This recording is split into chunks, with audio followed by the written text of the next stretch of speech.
Em abril de 1945, Benito Mussolini era um ditador derrotado que tentava escapar do norte da Itália. O regime fascista havia colapsado e o líder que havia governado com autoridade absoluta buscava fugir disfarçado, acompanhado por um pequeno grupo de seguidores leais. O que havia sido poder e controle se tornou medo e desespero em suas últimas horas. A situação militar era irreversível. As tropas alemãs recuavam, os partidários dominavam as estradas e a população esperava um acerto de contas. Mussolini sabia que não teria negociação possível nem refúgio seguro. O objetivo era escapar para a Suíça, mas cada quilômetro o aproximava mais de sua captura. Clara Petacci, sua amante, insistiu em permanecer ao seu lado até o final, assumindo o mesmo risco mortal.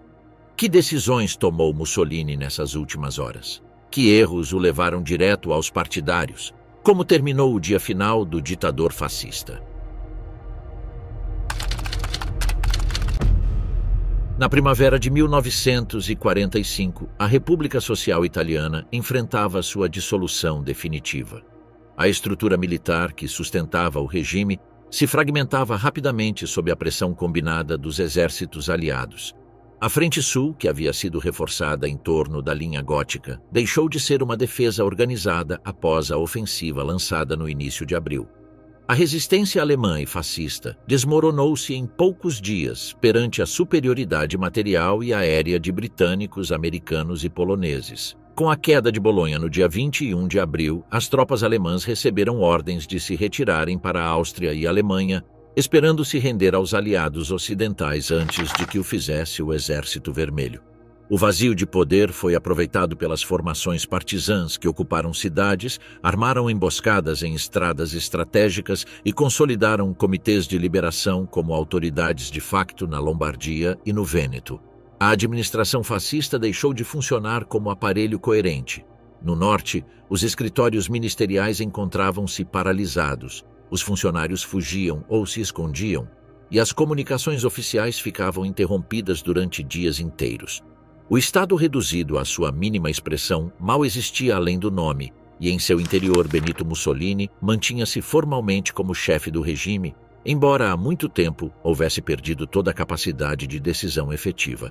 Desde seu resgate no Gran Sasso em setembro de 1943, havia sido reinstalado no poder por decisão de Hitler, mas sua figura havia se transformado em um símbolo vazio, sustentado pela vontade alemã mais do que pela autoridade pessoal que havia exercido no passado. O seu declínio físico era evidente. Os problemas gástricos que sofria há muitos anos tinham se agravado até lhe causarem dores constantes e perda notável de peso. Os seus traços estavam mergulhados, a voz enfraquecida, e a sua presença pública era cada vez mais esporádica.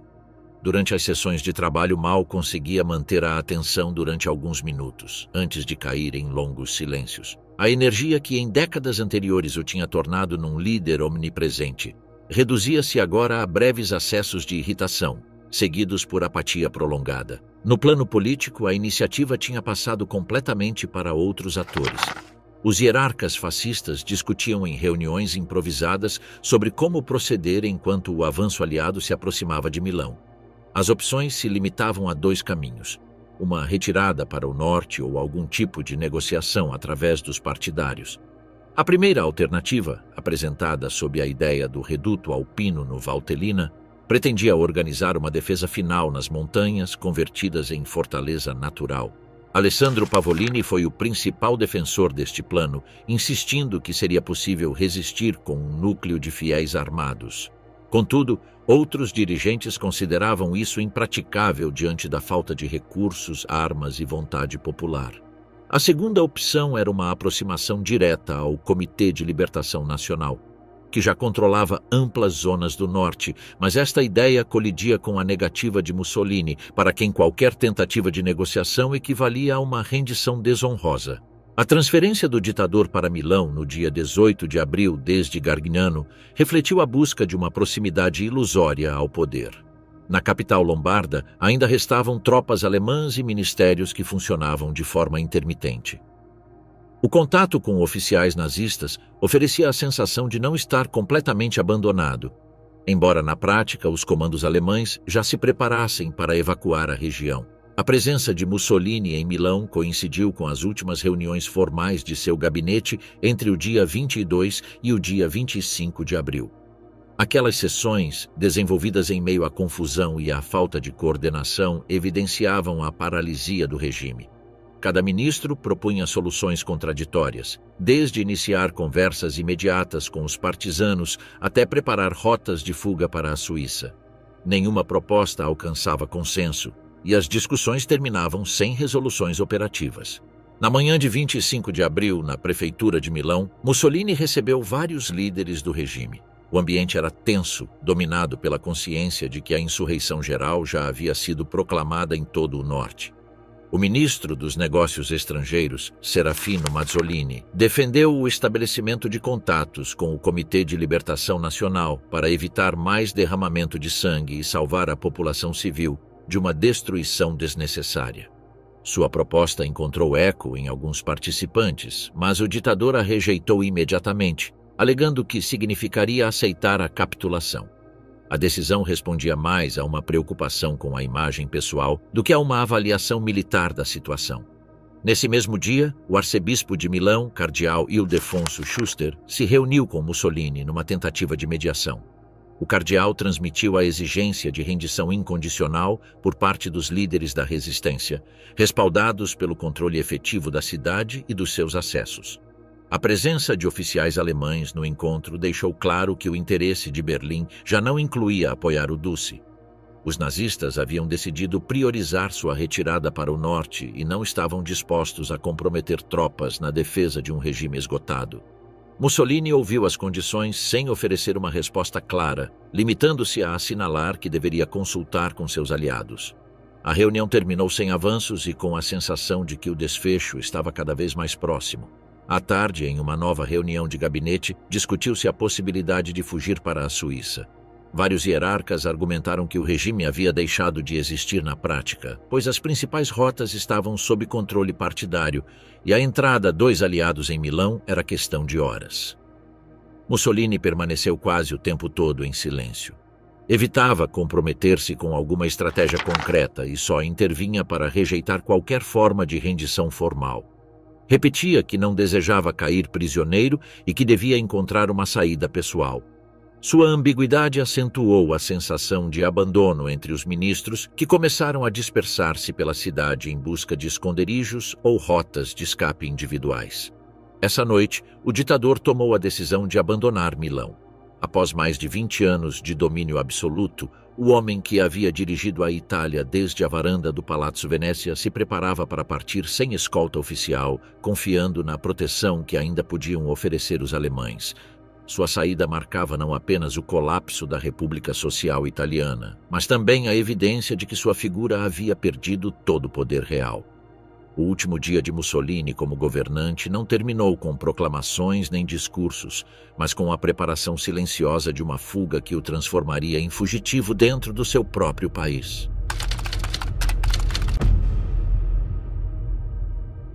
Na noite de 25 de abril de 1945, Benito Mussolini abandonou Milão acompanhado de Clara Petacci. A insurreição geral proclamada pelo Comitê de Libertação Nacional tinha transformado a cidade em cenário de confrontos e controles, enquanto as tropas alemãs empreendiam sua retirada para o norte. Permanecer na capital lombarda equivalia a uma captura imediata, por isso o ditador decidiu juntar-se a uma coluna da Wehrmacht que se dirigia para a fronteira suíça. Com ele viajavam hierarcas fascistas, familiares e colaboradores que buscavam refúgio sob a proteção dos uniformes alemães.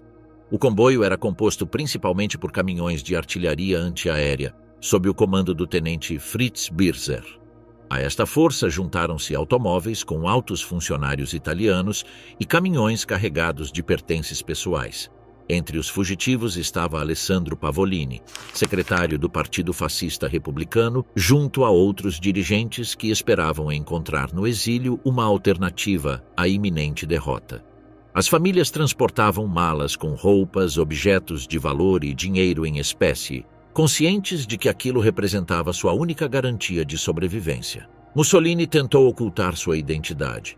Ele raspou a cabeça, vestiu um casaco longo de oficial alemão, cobriu-se com capacete e óculos escuros e portou documentação falsa que o apresentava como suboficial. No entanto, sua aparência não era convincente. As feições que haviam ocupado durante anos os cartazes e noticiários eram demasiado conhecidas, e sua postura encurvada o distinguia dos jovens soldados que o rodeavam. Clara Petacci, em contraste, rejeitou qualquer tentativa de disfarce.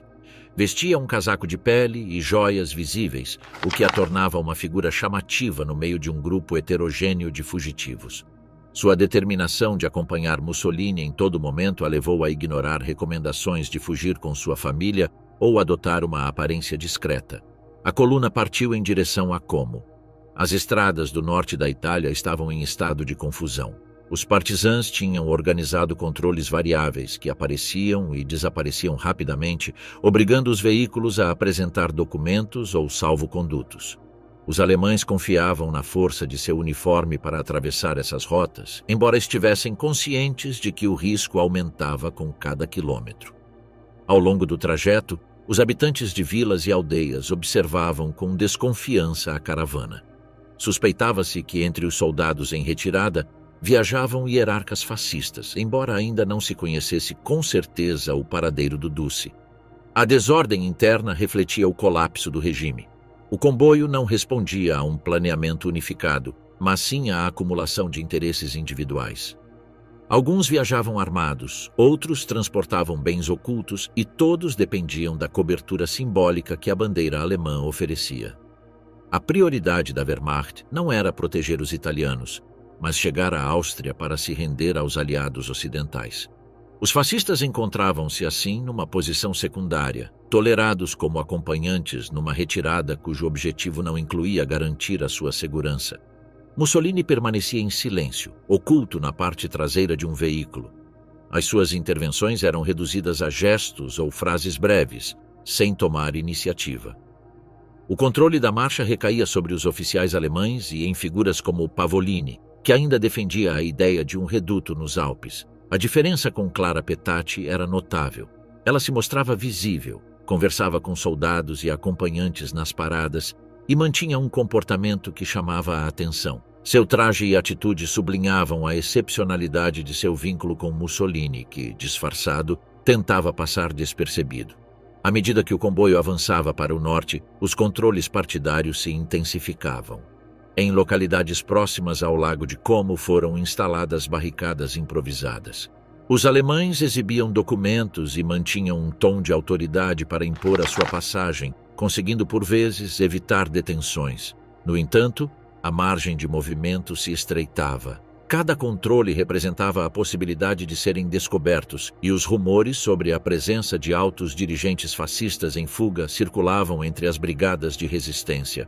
No dia 26 de abril, o comboio contornou a margem do Lago de Como. O ambiente mostrava vilas senhoriais, caminhos estreitos e colinas cobertas de vegetação, mas por trás dessa aparência tranquila, desdobrava-se uma vigilância constante. Os partidários tinham recebido relatórios sobre movimentos incomuns e estavam atentos a qualquer detalhe. Dentro da coluna, as famílias italianas escondiam suas joias e dinheiro, enquanto alguns homens escondiam armas curtas. Os soldados alemães observavam com tensão as margens da estrada, conscientes de que qualquer controle poderia deter o seu avanço. Mussolini continuava encolhido sob o capacete. Já não era o chefe de Estado que aparecia em discursos multitudinários, mas sim um passageiro silencioso em um caminhão militar. Seu disfarce não conseguia integrá-lo no grupo de soldados, e sua figura era demasiado reconhecível.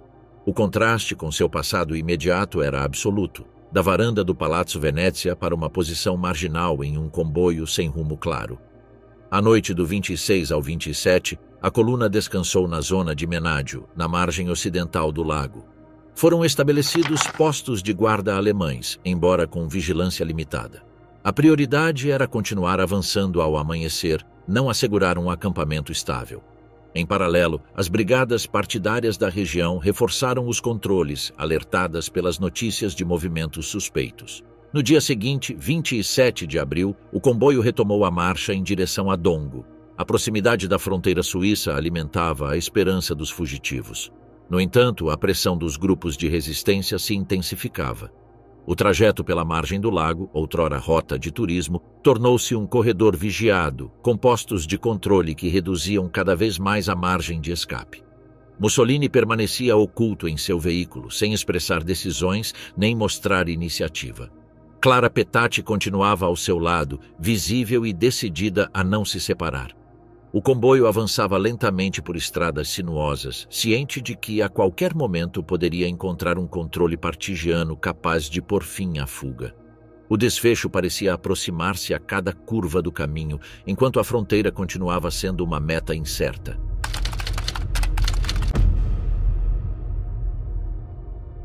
Na manhã de 27 de abril de 1945, a coluna alemã em que viajavam Benito Mussolini, Clara Petacci e vários hierarcas fascistas avançava pela margem ocidental do Lago de Como.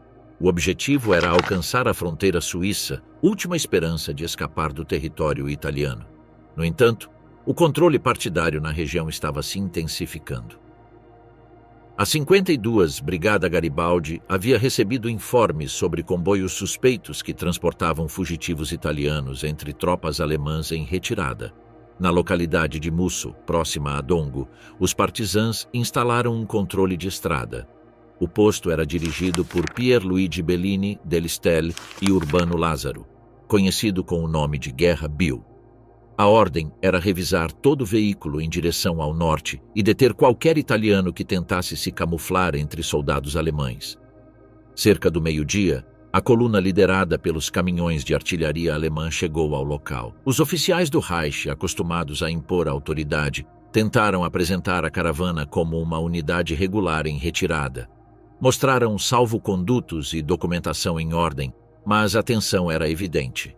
Os partisãs notaram irregularidades no comboio. Alguns dos viajantes não tinham o aspecto de militares experientes. As suas posturas, o seu nervosismo e a qualidade duvidosa dos documentos chamaram a atenção. Urbano Lázaro ordenou uma revista exaustiva. Um a um, os ocupantes desceram dos veículos para mostrar os seus papéis. Os primeiros revelaram-se alemães autênticos, com sotaque e comportamento que não despertaram suspeitas. No entanto, na parte traseira de um caminhão apareceu um grupo de indivíduos com aspecto civil e uniformes mal ajustados. Foi então que Lázaro reparou num homem que permanecia sentado, com a cabeça baixa, um capacete de aço e um casaco militar demasiado largo. O rosto lhe parecia familiar. A mandíbula proeminente e os traços marcados coincidiam com os que tinha visto em cartazes de propaganda durante anos. Pediu que o homem se levantasse. Este obedeceu lentamente, sem pronunciar palavra. Lázaro o observou de perto e o identificou. Era Benito Mussolini. A confirmação foi transmitida de imediato ao comandante Bellini, e a notícia se espalhou rapidamente entre os partidários. Após anos de combate, tinham sob custódia o dirigente máximo do regime fascista. Mussolini não ofereceu resistência. Não tentou escapar, nem procurou refúgio entre os soldados alemães. Permanecia em silêncio com um olhar ausente e fixo no chão. A passividade contrastava com as reações dos chefes que o acompanhavam. Alguns ofereceram dinheiro e joias em troca de liberdade. Outros insistiram que eram funcionários sem responsabilidade militar. Alessandro Pavolini foi reconhecido de imediato e preso. Buffarini Guidi, ministro do Interior, também foi identificado e colocado sob custódia. O grupo de prisioneiros incluía ministros, altos funcionários e dirigentes do partido, o núcleo político que havia sustentado a República Social Italiana em seus últimos meses. Os oficiais alemães, por sua vez, não intervieram. O tenente Fritz Birzer declarou que sua missão se limitava a transportar seus homens para a Áustria e que os italianos se haviam agregado sem autorização formal.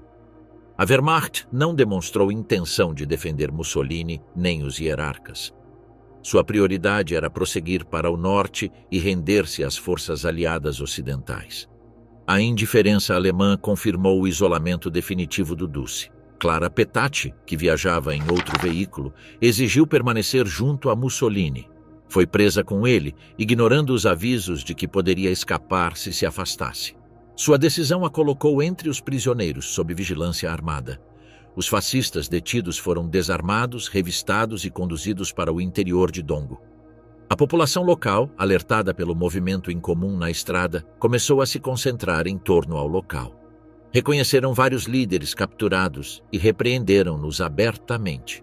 Pavolini foi insultado por moradores que o identificaram como figura destacada do regime. Mussolini foi transferido para um edifício da aldeia para ser vigiado de maneira mais rigorosa. A notícia de sua captura se espalhou em questão de horas. Os partisãs transmitiram o acontecimento por rádio clandestina e por mensageiros ao Comando Superior da Resistência. A detenção não afetava apenas o ditador, mas a maioria do último governo fascista. Em poucas horas, o regime foi reduzido a um grupo de homens desarmados, sob custódia de brigadas locais. O comboio alemão, liberado da presença dos italianos, continuou a sua marcha para o norte. Os oficiais respiraram aliviados ao deixar para trás a responsabilidade de Mussolini. A separação selou o colapso da aliança entre o fascismo italiano e o nazismo alemão em solo italiano. Em Dongo, os partisãs iniciaram interrogatórios preliminares. Registraram nomes, cargos e posições de cada detido.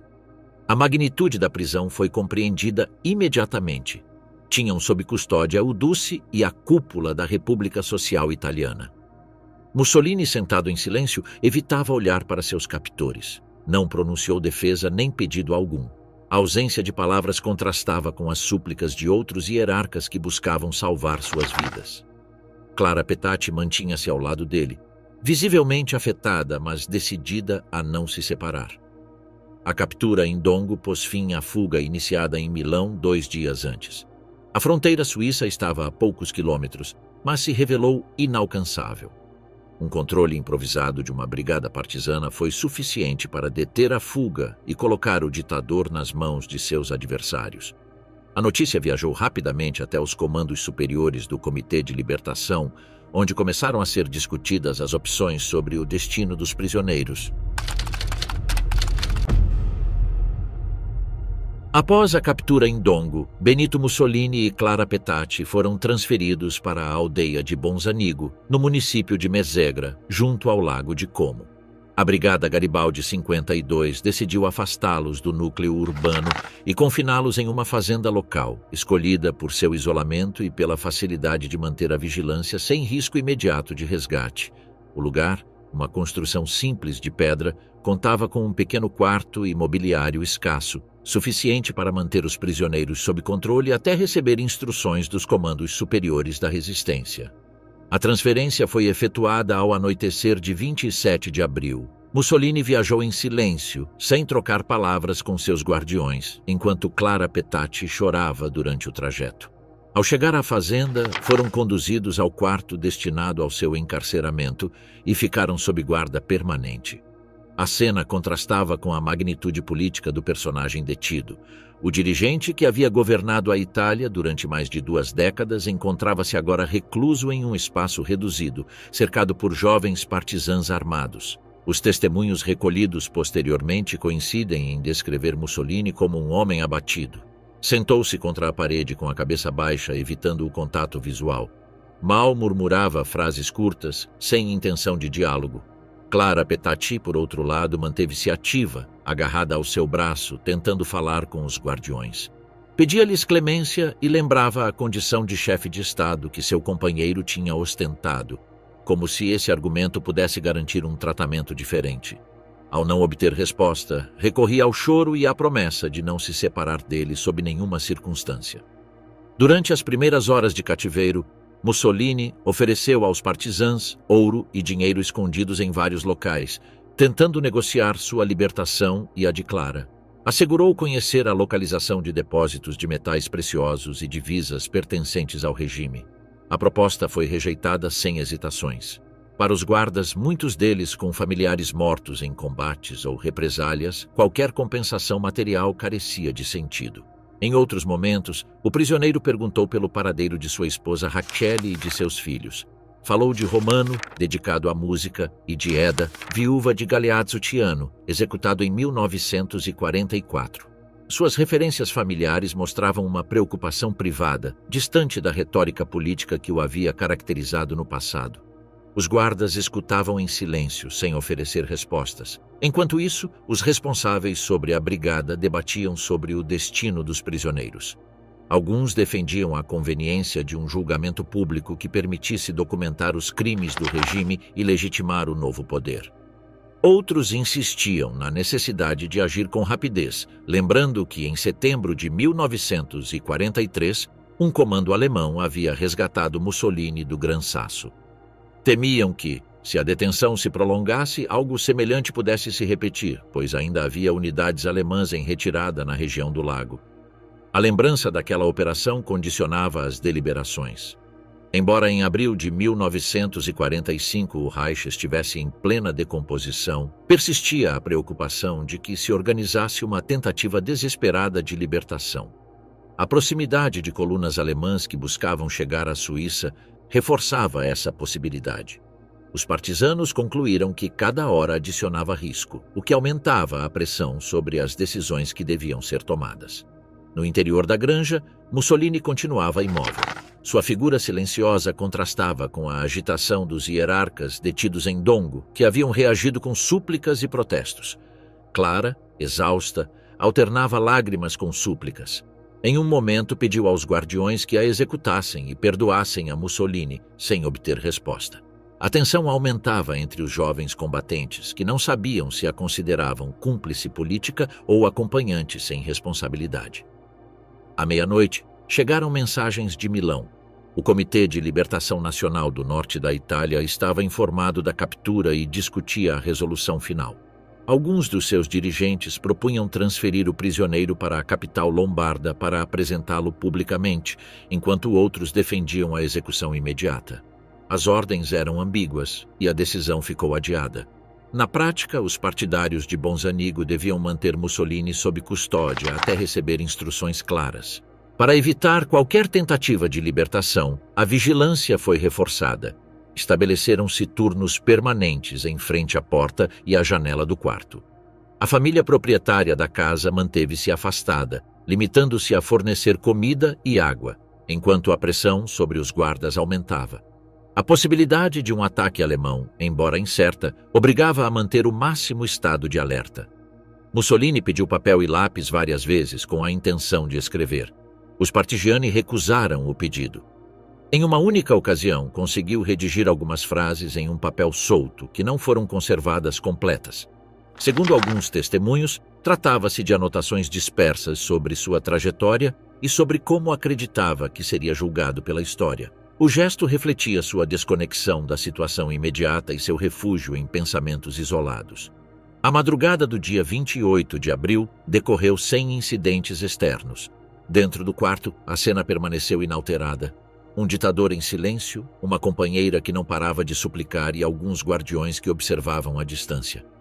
Para os jovens partidários, muitos deles camponeses e operários, a imagem era reveladora. O homem que havia governado com discursos multitudinários encontrava-se reduzido a prisioneiro indefeso numa fazenda isolada. Ao amanhecer, chegou a ordem de manter a custódia até a chegada de um enviado do Comitê de Libertação Nacional do Norte da Itália. A instrução não resolvia a questão de fundo, mas confirmava que o desfecho estava próximo. Os guardas permaneceram em alerta, vigiando a estrada diante da possibilidade de um movimento inesperado. No interior, Mussolini continuava sentado com o olhar baixo, enquanto Clara insistia em obter uma resposta que não chegava. Na manhã de 28 de abril de 1945, enquanto Benito Mussolini permanecia sob custódia em Bonzanigo, o Comitê de Libertação Nacional do Norte da Itália, reunido em Milão, resolveu seu destino. Após longas discussões noturnas, a ordem transmitida foi inequívoca: execução imediata. Um julgamento formal foi descartado por considerá-lo inviável no meio da situação militar. A lembrança de seu resgate no Gran Sasso em setembro de 1943, somada ao risco de uma operação alemã na zona do Lago de Como, inclinou a balança para uma solução rápida.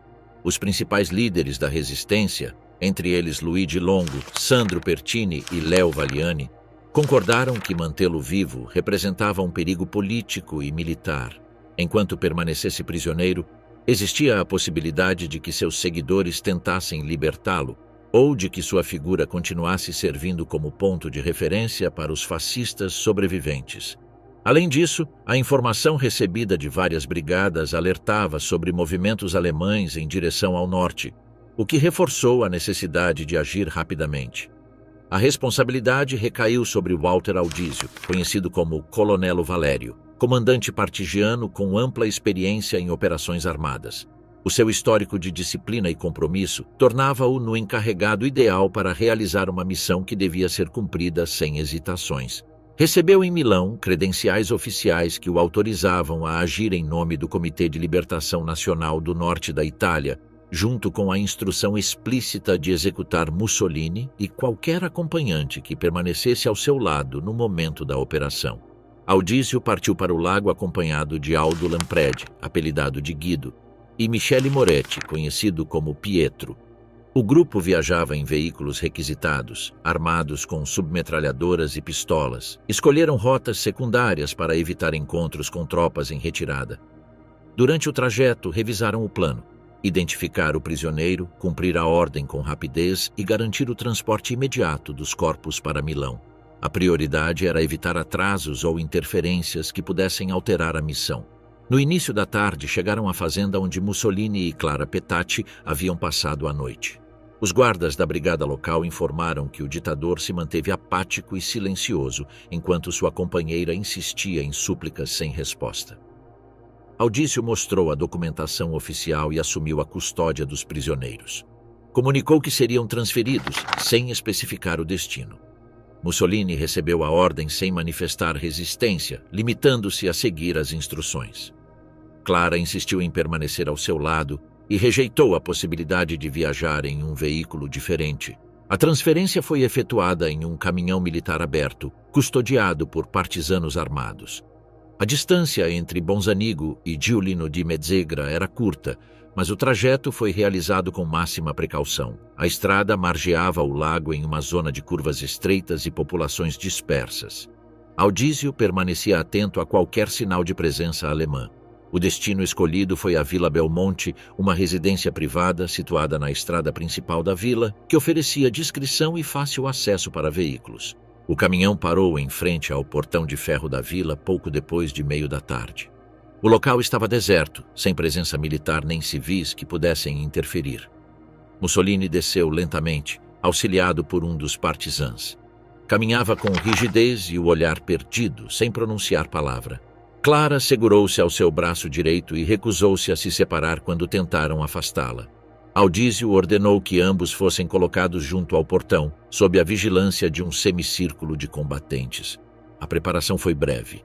Audísio pegou uma submetralhadora MAS de fabricação francesa e apontou para o peito de Mussolini. Naquele instante, a arma emperrou. Houve alguns segundos de silêncio absoluto. Mussolini permaneceu imóvel, sem aproveitar a falha.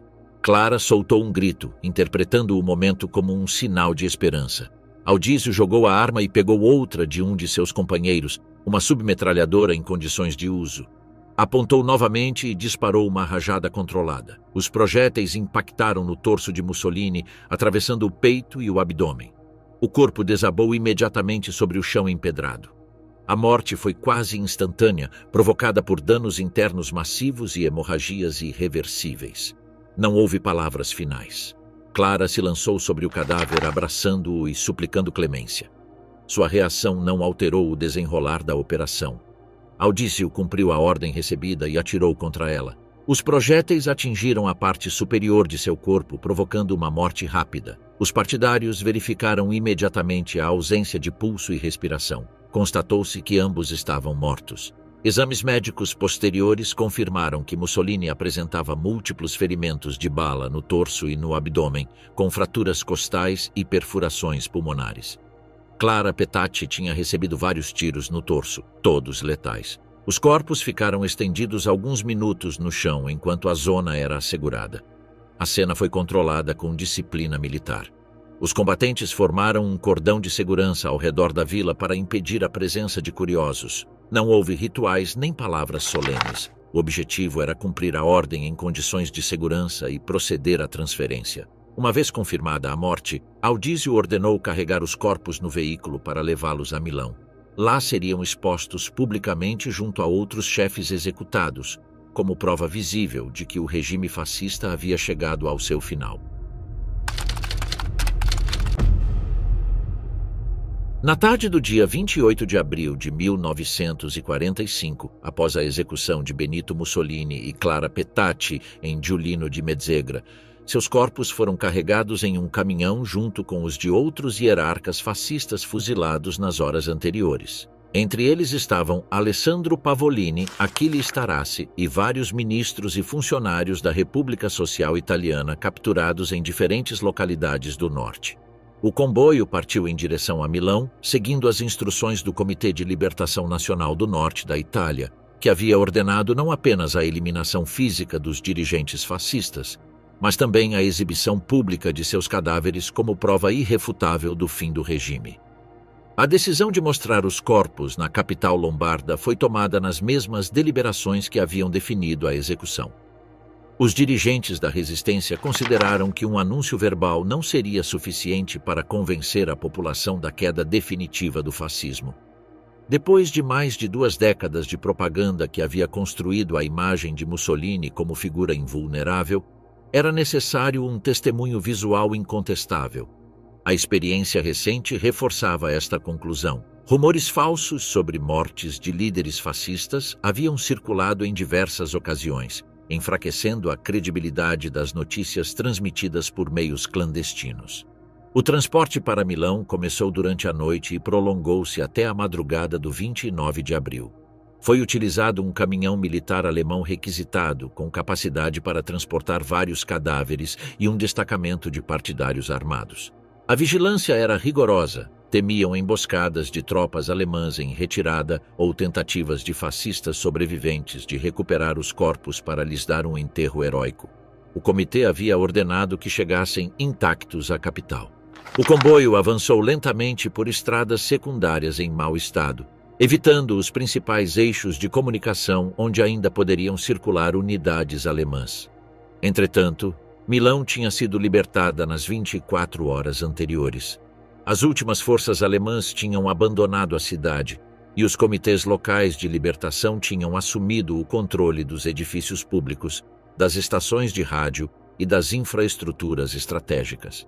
A população civil celebrava nas ruas com um entusiasmo massivo que contrastava com os anos de repressão. Nesse contexto de euforia, a chegada dos corpos do ditador e seus colaboradores ia tornar-se um ato com um forte valor simbólico. O local escolhido para a exibição foi Piazzale Loreto, no setor norte da cidade. A escolha não foi casual. Ali, no dia 10 de agosto de 1944, 15 partisãs tinham sido fuzilados por ordem dos ocupantes alemães e do regime fascista, e seus corpos tinham sido expostos na via pública como advertência. A recordação daquele episódio estava viva na memória dos milaneses. Escolher esse espaço significava inverter o sentido simbólico da praça, onde meses antes tinham jazido os mártires da resistência, agora se mostrariam os cadáveres de quem tinha ordenado e executado a repressão. O caminhão chegou à praça por volta das 7 da manhã do dia 29 de abril. Parou em frente a um posto de serviço da ESSO, cujo prédio moderno com letreiro visível serviria como fundo reconhecível nas fotografias que logo circulariam. Os partidários descarregaram os corpos sem cerimônia, jogando-os sobre o pavimento. O de Mussolini ficou ao lado do de Clara Petacci e dos outros hierarcas. Não houve ordem nem disposição solene. Os cadáveres ficaram amontoados sobre o asfalto. A notícia da iminente exibição se espalhou pela cidade durante a noite. Mensagens transmitidas por rádio clandestina e rumores de boca a boca haviam preparado a população. Logo começaram a chegar vizinhos, e em questão de horas a praça se encheu de milhares de pessoas procedentes de diferentes bairros e localidades próximas. O público representava todos os setores sociais, operários, empregados, estudantes, mulheres, idosos, famílias inteiras. A congregação expressava o desejo de presenciar diretamente o fim de um período de mais de 20 anos de ditadura. As primeiras reações foram de reconhecimento e verificação. Muitos se aproximavam para se certificar de que o corpo deitado era realmente o do ditador. Uma vez confirmada sua identidade, a multidão explodiu em uma mistura de raiva acumulada e celebração. Os corpos foram submetidos a agressões físicas imediatas. Alguns cidadãos cuspiam sobre eles, outros os golpeavam com paus e pedras. Houve disparos de armas de fogo de pequeno calibre que acrescentaram impactos visíveis aos cadáveres. O corpo de Mussolini foi chutado e arrastado, seu rosto golpeado contra o pavimento até ficar irreconhecível. Clara Petacci também foi agredida, apesar de não ter tido responsabilidades políticas diretas. Sua proximidade ao ditador bastava para torná-la alvo da ira coletiva. Os demais hierarcas sofreram destinos semelhantes. A violência continuou durante horas, sem intervenção dos partidários responsáveis, que se limitaram a manter um perímetro de segurança para evitar desordens fora da praça. Consideravam que a multidão tinha direito de expressar sua fúria após anos de repressão e guerra. As demandas cresceram até exigir que os corpos fossem pendurados para que todos pudessem vê-los com clareza. O clamor popular evocava diretamente o tratamento que os fascistas tinham dado aos partidários nesse mesmo local.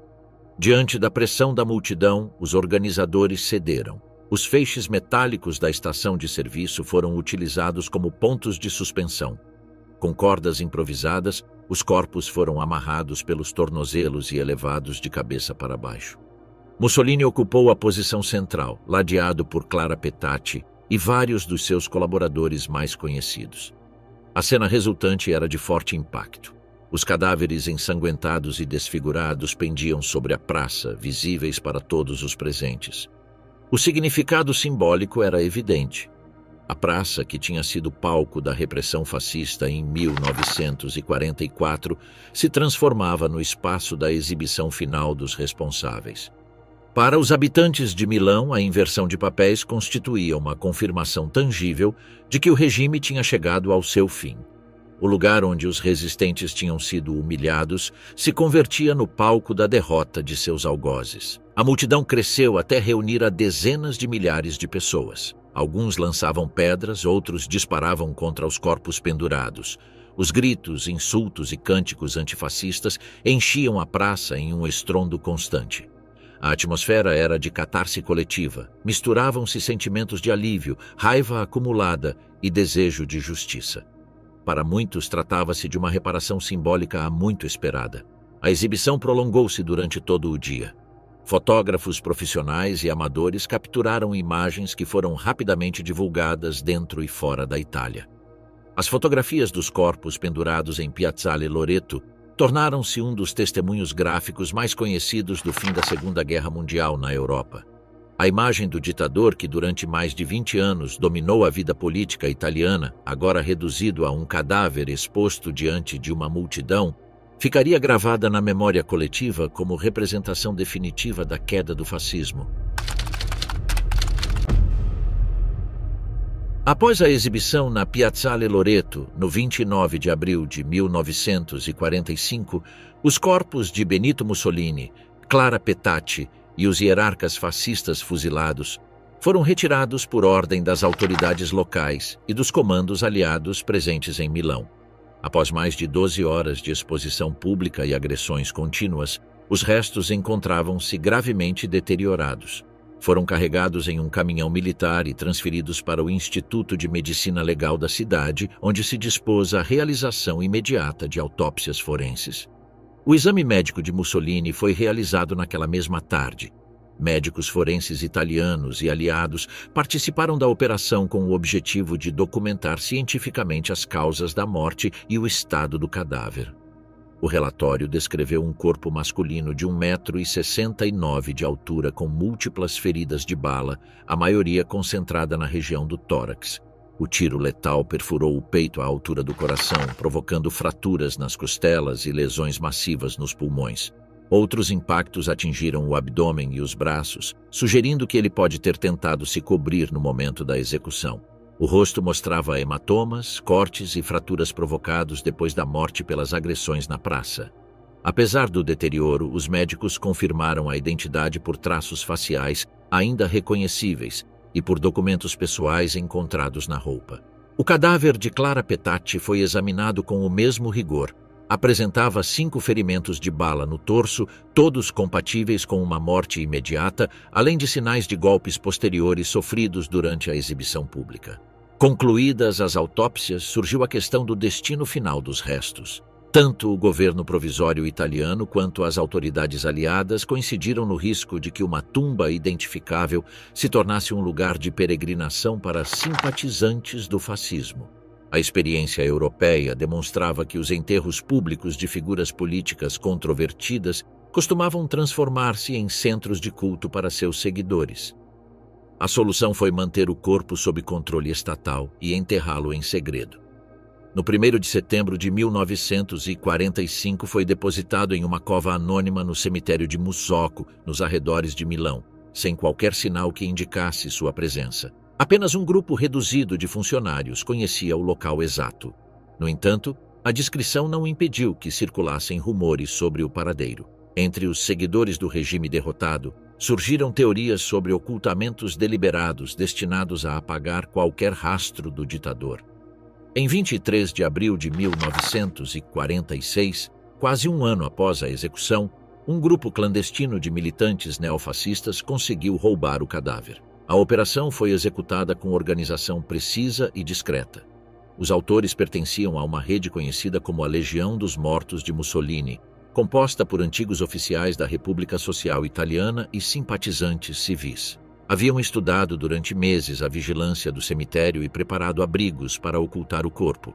Após o roubo, os restos foram transferidos clandestinamente por várias localidades do norte da Itália. Inicialmente permaneceram em uma residência em Monza, depois em conventos que aceitaram guardá-los por motivos religiosos e finalmente em um mosteiro capuchinho em Pavia. O desaparecimento provocou um escândalo político na Itália do pós-guerra. O governo de Alcide De Gasperi ordenou uma ampla investigação policial. Carabinieri e forças estatais realizaram buscas em múltiplas regiões enquanto a imprensa especulava sobre o paradeiro e as motivações da operação. Durante mais de 4 meses, o país viveu sob a incerteza do paradeiro dos restos. Os partidos de esquerda acusavam o governo de negligência, enquanto setores conservadores insinuavam possíveis cumplicidades. A tensão política ameaçava a estabilidade institucional em um momento em que a democracia italiana mal começava a se consolidar. Em agosto de 1946, a polícia recuperou o corpo no convento dos Capuchinhos de Cerro Maggiore, próximo a Milão. Os religiosos que o haviam ocultado declararam ter agido por motivos humanitários, alegando que toda pessoa merecia sepultura. Negaram ter participado no roubo e asseguraram que desconheciam inicialmente a identidade do cadáver confiado aos seus cuidados. O governo decidiu aplicar medidas mais estritas. Os restos foram trasladados para uma instalação militar sob vigilância permanente e pouco depois para um depósito especial em Milão, guardado diretamente pela polícia. Ali permaneceram por mais de uma década em condições de segurança equiparáveis às utilizadas para material classificado. O paradeiro foi considerado segredo de Estado e apenas era conhecido por um número muito reduzido de funcionários de alto escalão. A situação manteve-se sem mudanças até 1957. Nesse ano, o presidente do Conselho de Ministros, Adoni Zoli, natural de Predápio, autorizou a devolução do corpo à família Mussolini. A decisão enquadrou-se num contexto político delicado. O governo necessitava de apoio parlamentar do movimento social italiano, partido neofascista que havia alcançado representação significativa. A medida foi interpretada como uma concessão estratégica destinada a garantir estabilidade.